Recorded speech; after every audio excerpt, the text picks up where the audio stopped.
All right, what up, people? It's your boy Chig from Gooner Eagle Eye coming to you again with a preview of the Arsenal versus West Brom game. First things first, got to big up one of my boys. If you're wondering why I'm a bit extra clearer and suddenly you can see some of the stupid-ass white stubbles that I have whenever I grow a beard, that would be because of one of my boys managed to get me a brand new webcam. HD camera type thing. Flipping excellent. Blimey, you can see some of the damn. I need to keep myself a little bit better now in the future when I do some of these videos. So thanks a lot. You can probably hear me a little bit better because it also has a better microphone, but I'm also planning to get a separate microphone so you can hear me even clearer. So told you, slowly but surely, putting things together for this show. Santa just happened to come a little bit early and form one of my boys with regards to this camera. So I won't hot up his name, but thank you, brother. You know who you are. Secondly, wow, I've not really managed to calm down, but I guess it's getting to the point now where I'm just like, there's only so much bitching and moaning I can do after the game of the City versus Arsenal. I was so angry that day. I'm not gonna lie, I was so angry, disgraced by Arsenal's performance. For me, we go into this West Brom game now. I went on record and I said that Arsenal's title hopes are damn near on a life support machine. I've heard people say that they believe it's dead. I don't quite think it's dead, but I do think it's damn near on life support. I really do. The only good thing for us is now that we've got some winnable games that maybe, just maybe, if we start going on a little Chelsea-like run, and we need a Chelsea-like run, maybe, just maybe, we might be able to close the gap to Chelsea and hopefully they fuck up. What really worries me is over our shoulder. We've got the scum from down the road. They're right behind us.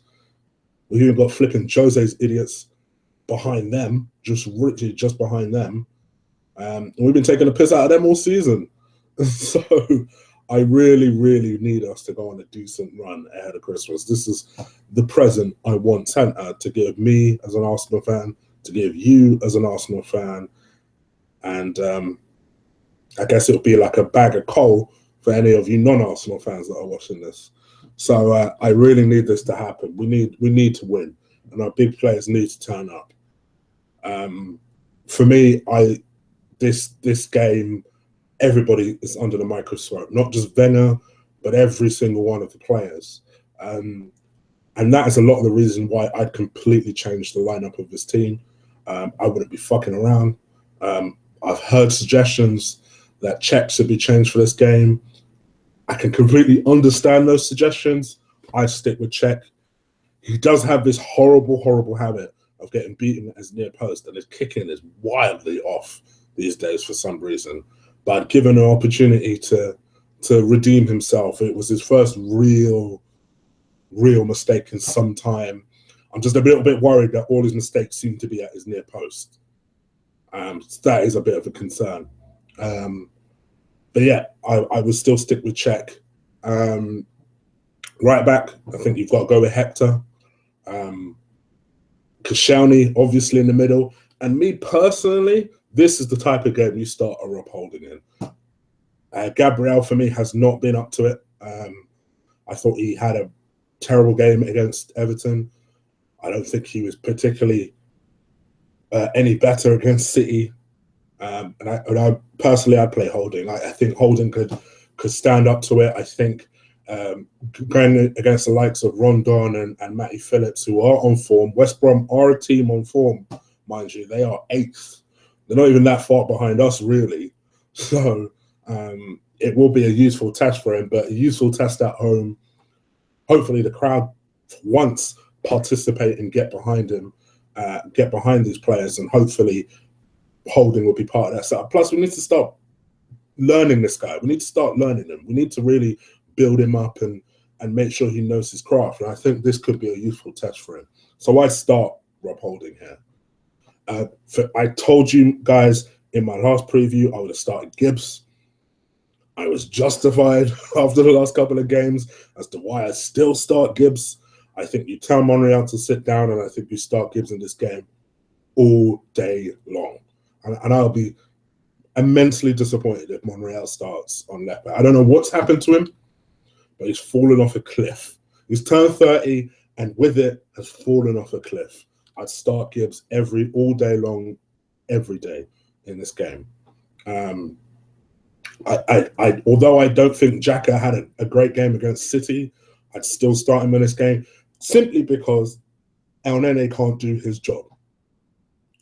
And the problem is, unfortunately for El Nene, I wouldn't drop Coquelin for El Nene either, because I feel Coquelin is one of, other than Sanchez, is the only other player that's consistently doing something. So I'd stick with Coquelin and El Nene as our middle two. So I guess the front four is where it gets interesting. And it is the front four that I called for last time, personally. I think you stick with Theo. You can stick with Theo on the right or Iwobi on the right.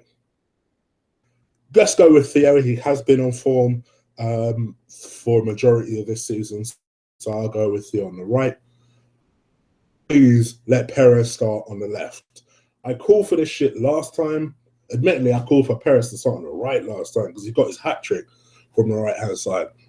Whatever wing, I want Perez to start. He needs to start in this game. So Perez to start on the left-hand side. I've seen Troops' video already about how he would drop Ozil. I'd let Ozil start, but I'd give him a rocket before he starts. And I'd start Ozil in this game, and then I start Sanchez up front. I think provided we do that, provided we switch on, provided that Gabriel comes out of our team, and please, oh please, oh please, provided that Gibbs starts that game, I believe we'll win that 2-0. I think the reason I'd make those changes is very simple. Clearly the team, the way it's working without Mustafi, who I take back every bad thing I ever said about that kid. The way the team is not working with Mustafi, I think we need to make some useful changes to refresh the team. For whatever reason, Gabriel is communicating. I don't think his ability is that bad, but his communicating problems clearly with Koscielny is a problem. And Koscielny, one thing that I think people are starting to realize about Koscielny is a very good defender. But what is very clear about him is that he needs people to guide him. He needs people to scream, to shout, to guide him. Not to say that he doesn't have a footballing brain, but he's very rash. And I almost think that he needs someone next to him to be able to say, calm down, or do this, or do that.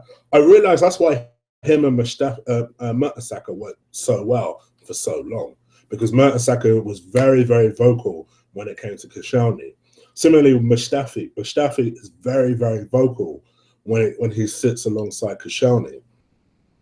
Gabriel doesn't speak the language, so he can't be as vocal with Koscielny. And shock horror, you're seeing goals. One thing that we're hearing a lot about Holding is he's also very, very vocal on the pitch.